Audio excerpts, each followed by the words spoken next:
Falar sobre o pecado é falar sobre algo incômodo para a maioria das pessoas.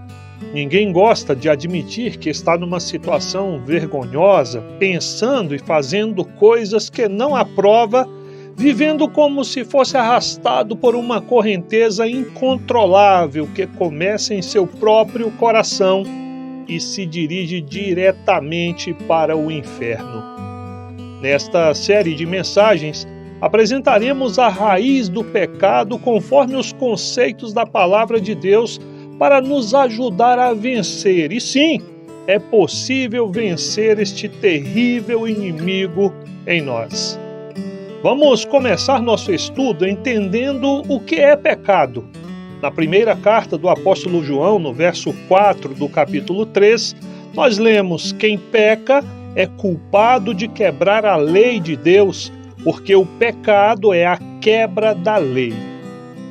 A primeira lei ordenada por Deus ao homem está no capítulo 2 de Gênesis, versos 16 e 17, onde lemos: e ordenou o Senhor Deus ao homem, dizendo: de toda a árvore do jardim comerás livremente, mas da árvore do conhecimento do bem e do mal, dela não comerás, porque no dia em que dela comeres, certamente morrerás. Pela primeira vez, a humanidade experimenta um limite. Deus estabelece uma lei e deixa claro que haverá consequências para a quebra dessa lei. O pecado, então, é a quebra da lei de Deus, é a desobediência à palavra de Deus que vai trazer consequências imediatas sobre toda a humanidade. Em seguida, precisamos saber de onde vem o pecado. E encontramos essa resposta no primeiro capítulo da carta de Tiago à igreja primitiva. Ninguém, ao ser tentado, deverá dizer: estou sendo tentado por Deus. Ora, Deus não pode ser tentado pelo mal e a nenhuma pessoa tenta. Cada um, porém, é tentado pelo próprio mau desejo, sendo por esse iludido e arrastado. Em seguida, esse mau desejo, tendo concebido, faz nascer o pecado, e o pecado, após ter se consumado, gera a morte. O pecado não vem de Deus, como muitos pensam. Pelo contrário, o pecado está enraizado em nós mesmos e suas raízes são os desejos ruins plantados em nossos corações quando Adão e Eva quebraram a lei de Deus no Éden. É esse desejo ruim em nós mesmos que nos tenta, que pressiona as pessoas em direção à desobediência.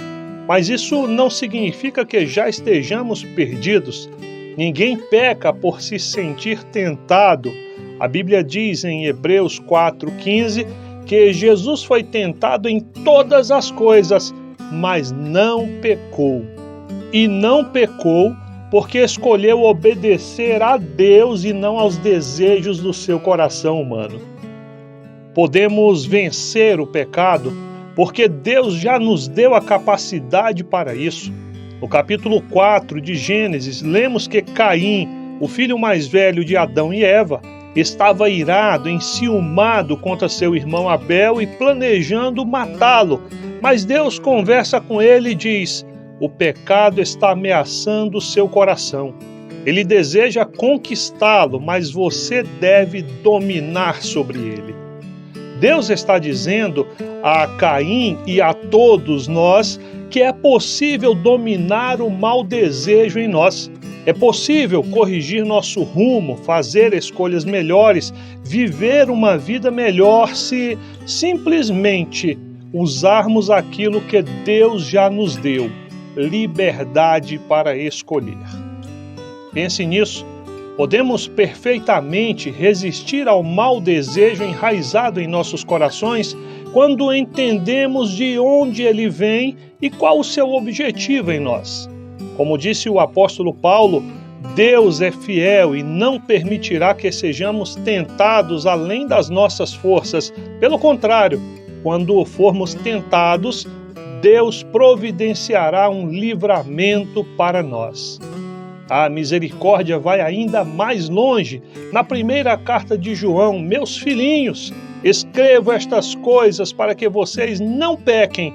Se, porém, alguém pecar, temos um advogado junto ao Pai, Jesus Cristo, o justo. Só temos de aceitar este advogado em nossas vidas, seguindo Cristo e caminhando para o céu. Continue conosco aqui no programa Conexão Resgate e em nosso canal Família Seguindo Cristo no YouTube. Se inscreva, compartilhe as mensagens e Deus recompensará você.